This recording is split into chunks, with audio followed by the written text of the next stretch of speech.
का वापस रखा गया है। लेकिन मेरा हेमंत सर आपसे सवाल ये है कि आखिर मंत्री को जानकारी नहीं थी इस पूरे ट्रांसफर की? ये कैसे हो सकता है कि आखिर मंत्रियों को जानकारी ना दी जाए? और मतलब ये कानूनी तौर पर कितना सही है कि क्या मंत्रियों को जानकारी देना अधिकारी के कार्य क्षेत्र में आता है या नहीं आता उसके बाद?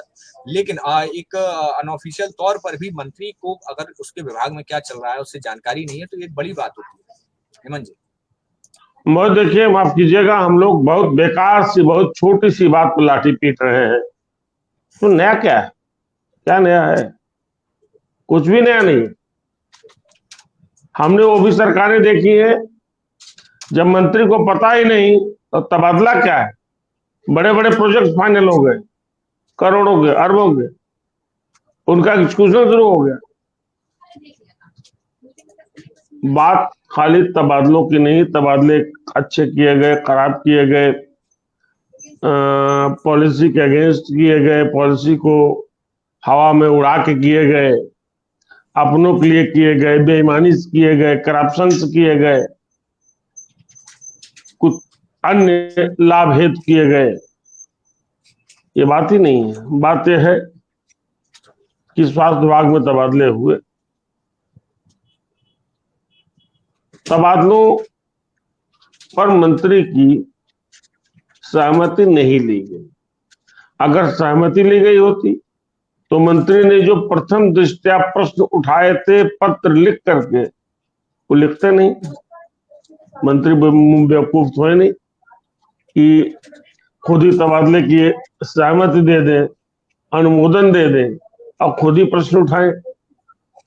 मंत्री ने उठाया कि उनको शिकायत मिली है कि महकमे के तबादले में काफी त्रुटियां हैं। तो उन्होंने कहा नहीं कि हमको दिखाया गया कि नहीं दिखाया, उनका त्रुटियां हैं, इसलिए मैंने पत्र लिखा कि कृपया इसकी जांच कर ली जाए और अगर त्रुटिपूर्ण तबादले हुए तो उनको रेक्टिफाई किया जाए। उनका मकसद कुल मिला के पत्र का यही था, मूल मकसद।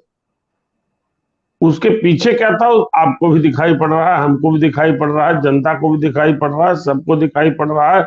और वही दिखाई पड़ रहा है जो वर्षों से दिखाई पड़ता रहा है। मतलब ये जो ब्यूरोक्रेसी है, जब मनमाने पे आ जाए तो किसी की नहीं सुनती। ध्यान रखिएगा, किसी की नहीं सुनती। जी बिल्कुल। बात तबादलों की थी नहीं। जी जी जी, जी। बात तबाद अगर बताएं मोहित, बताएं बताएं। जी, मैं ये कह रहा हूँ कि अगर जिस तरीके से आप कह रहे हैं कि ब्यूरोक्रेसी जब अपने उस पे आ जाए तो मतलब जो भी ऐसा देखते हैं हम लोगों को, लेकिन जो भारतीय जनता पार्टी की तो एक मजबूत सरकार मानी जाती है, चाहे वो केंद्र में हो जिस तरीके से, और यूपी में भी एक मजबूत नेता के तौर पर योगी आदित्यनाथ हैं और तमाम जितने नेता हैं। लेकिन यहाँ पर अगर ब्यूरोक्रेसी अगर बाईपास कर रही है नेताओं को, तो उन पे किसका हाथ है या फिर उनको किसकी शय है जिनके जिनके बलबूते वो ऐसा कर रहे हैं? तो ये एक बड़ा प्रश्न है। मैं उसी बात पे मोहित आ रहा हूँ। जी अभी तो मैंने इंट्रोडक्टरी जो प्रथम दृष्टया बातें मैंने देखी वो मैंने कही।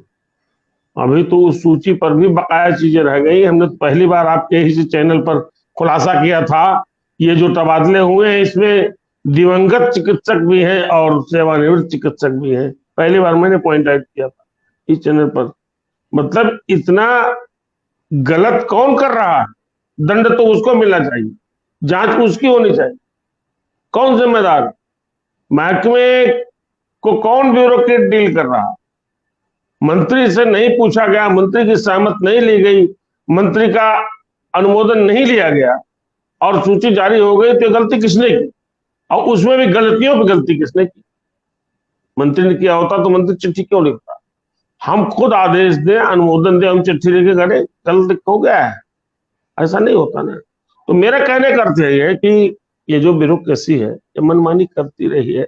इन्होंने सनातन से अपना अधिकार समझ लिया है। और जो प्रश्न मोहित आपका है, मैं एक नहीं 100 बार, 1000 बार लगातार ये कहता रहा हूं कि योगी आदित्यनाथ सरकार पार्ट 1 की सबसे बड़ी कमी अगर मैं मानता हूं, कमजोरी मानता हूं, तो नौकरशाही, सरकार अत्यधिक निर्भर रहना। ये मैं मुसलसल बोलता रहा हूं आज भी बोल रहा हूं, एक नहीं अनेक उदाहरण है कि अगर आप नौकरशाही पर ज्यादा निर्भर रहोगे, ओवर डिपेंड करोगे, तो इसके सुपरिणाम आपको नहीं मिलेंगे। और यही रहा पिछली सरकार में। कम से कम 8 से 10 ऐसे महकमे थे जिसमें 5 साल तक मंत्री और ब्यूरोक्रेट आपस में विभाग में ही लड़ते रहे। आप मुख्यमंत्री पंचायत करते कराते रहे। तो ये स्थिति दूर होनी चाहिए। अब आइए इधर क्या हुआ। देखिए, ब्रजेश पाठक छात्र राजनीति से आए हैं, जमीनी नेता हैं, और मैं ये भी लगातार कहता रहा हूं 2017 से 22 तक अगर किसी मंत्री ने उत्तर प्रदेश सरकार में सबसे ज्यादा मेहनत की होगी, रोज 500, 1000, 1500, 2000, 2500 लोगों से मिला होगा अपने दरवाजे पर, तो ब्रजेश पाठक अव्वल नंबर से मिले, लगातार सबसे मिलते रहे। पूरे कोरोना काल में आपने देखा होगा ब्रजेश पाठक ने, हम लोगों ने देखा, कासिम साहब लखनऊ में हैं, उन्होंने देखा है, मतलब रात रात भर जग जग करके ब्रजेश पाठक पत्रकारों को, गैर पत्रकारों के, क्षेत्र के लोगों के, बाहर के लोगों को ऑक्सीजन दिलाने से लेके एडमिशन कराने तक इस काम में लगे रहते थे। कहने का मेरा अर्थ है कि ब्रजेश पाठक उन राजनेताओं में है जो मतलब अपेक्षाकृत युवा होने के बावजूद राजनीति की मतलब जो वास्तव में अपेक्षित राजनीति का व्यक्तित्व होना चाहिए, उससे जो अपेक्षित है उसको डिलीवर करते हैं। और मैं फिर कहूं, किसी से भी झुक कर कैसे बात करते हैं, बड़ा होगा चरणों में गिरता। ये एक खासियत है ब्रजेश पाठक की, और इसको मैं नहीं, आप लखनऊ में किसी जर्नलिस्ट से पूछ लीजिए, किसी ऐसे जानकार से पूछ लीजिए जो पॉलिटिकल लोग करता है। अब इस विभाग में आए, तरक्की हुई। तरक्की इसीलिए हुई कि 5 साल ब्रजेश पाठक ने, भले उनके विभाग में उनको कितना काम करने दिया गया नहीं दिया गया ये दूसरा प्रश्न हो सकता है, मतलब विभाग में अन्य लोगों का कितना हस्तक्षेप रहा, कितना इनके हिसाब से चला, ये दूसरा विषय है। लेकिन ब्रजेश पाठक की जनता के प्रति जो जिम्मेदारी और जवाबदेही थी, उसको देखते उनको तरक्की मिली। कोई ऐसा तीर इन्होंने नहीं मार दिया था विभाग में बहुत बड़ा काम कर दिया, क्योंकि उस विभाग में काम करने के लिए ज्यादा था ही नहीं कानून विभाग में। तो इनमें जो पोटेंशियल देखा पब्लिक के बीच में डिलीवर करने का, उसी का इनको इनाम मिला। और अब इनाम मिला, तरक्की मिली तो ब्रजेश पाठक ने स्वास्थ्य जैसा महकमा जो गले तक घनघोर भ्रष्टाचार बेईमानी में संलिप्त रहा है, और पिछला कार्यकाल भी बता दूं, पिछले कार्यकाल में भी जो उम्मीद आप योगी जैसे व्यक्ति से की सरकार से करते थे, वांछित अपेक्षित सुधार नहीं हुआ था। गड़बड़ियां खूब चली। और माफ कीजिएगा, यही additional chief secretary Amit Mohan Prasad भी कोरोना कार्यकाल से लेकर के आखिर तक एडिशनल चीफ सेक्रेटरी है, जो आज है, जिन पर बार बार ये सवाल उठ रहे हैं। तो अब इस सरकार में ब्रजेश पाठक ने एक वहां चले जा रहे, पीएचसी, सीएचसी, बड़े हॉस्पिटल हर जगह जा रहे हैं। अभी एक बड़ा काम शुरू किया, सोचिए बंशीधर जी, ब्रजेश पाठक हॉस्पिटल से पेशेंट से उनके तीमानदारों का नंबर मंगाते हैं, उनको डायरेक्ट फोन करते हैं कि ब्रजेश पाठक बोल रहा हूं, कैसा इलाज चल रहा है, कोई दिक्कत तो नहीं है, तीमानदारों।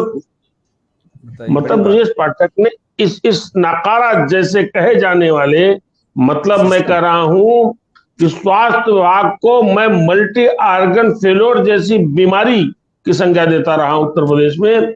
बंशीधर जी, आपने बरसों दशकों देखा है यहाँ का हाल, कासिम साहब आपने देखा है, हम तो देख कर त्रस्त हो गए हैं। अगर उस महकमे को सुधारने के लिए ब्रजेश पाठक ने एक अभियान चलाया है तो इसको अप्रिशिएट किया जाना चाहिए। लेकिन मुझे लगता है कि ब्रजेश पाठक की तेजी बहुत लोगों को भा नहीं रही है, इतनी तेज क्यों चल रही, पब्लिक में इतना क्यों पॉपुलर हो रहा है, इस पर भी प्रश्न लग रहा है। ऐसे में मैं खाली एक लंबी बात होती जा रही है, लग रहा है ब्रजेश पाठक के कार्यों का हम लोग गुणगान करने बैठे हैं, लेकिन क्योंकि उस विषय पर से जुड़ा चर्चा हम लोग कर रहे हैं, इसलिए ये सब बातें सामने आना मैं जरूरी समझता हूँ। मैं आज भी मानता हूँ ब्रजेश पाठक जैसा अपने विभाग में काम करने वाला कोई दूसरा मंत्री नहीं है, दावे के साथ मैं कह सकता हूँ। तो ऐसे में साहब जो डिप्टी सीएम है, तो अगर एडिशनल चीफ सेक्रेटरी ने गैर जिम्मेदाराना काम किया है, तो मैं तो पहले कहता हूं ये ट्रांसफर वापसी, ट्रांसफर कैंसिलेशन, ट्रांसफर का निरस्तीकरण ये कोई उपाय नहीं है। अगर आप सख्त है, सख्त प्रशासक हैं, तो तुरंत ऐसे एडिशनल चीफ सेक्रेटरी को वहां से हटा दे विद इन नो टाइम। ये जो पर्चा जारी हुआ है कि इतने तबादलों के, इतने डॉक्टरों के तबादले निरस्त किए जाते हैं, वो मन्नान साहब की दस्तखत से, वहां तो कायदे से ये दस्तखत आनी चाहिए थी विशेष सचिव नियुक्ति की, कि फला फला फला को उनकी गैर इस पद से हटाया जाता है। ये काम तो एडिशनल चीफ सेक्रेटरी को होना चाहिए। मैं यही कहता हूं, अगर आप बेहतर डिलीवर करना चाहते हैं, क्योंकि योगी की सरकार है, योगी मॉडल कर्नाटक से लेकर के कहां कहां अपनाए जाने की बात हो रही है, ऐसे में कम से कम आप तो स्वयं अपना एक मॉडल सुनिश्चित रूप से बनाइए कि आपके यहाँ जो बढ़िया काम हो रहा है वो और गति से चले। इसके लिए मंत्री, ब्यूरोक्रेट, सरकार, ब्यूरोक्रेसी, इनके बीच में एक तारतम्य हो, और अगर मंत्री गलत करता है तो मंत्री को चेतावनी मिले, अगर ब्यूरोक्रेट गलत करता है तो मौके पे ही उसको दंड मिले, तब चीजें आगे बढ़ती हैं। अभी भी मैं जो कुछ कार्रवाई यहाँ हो रही है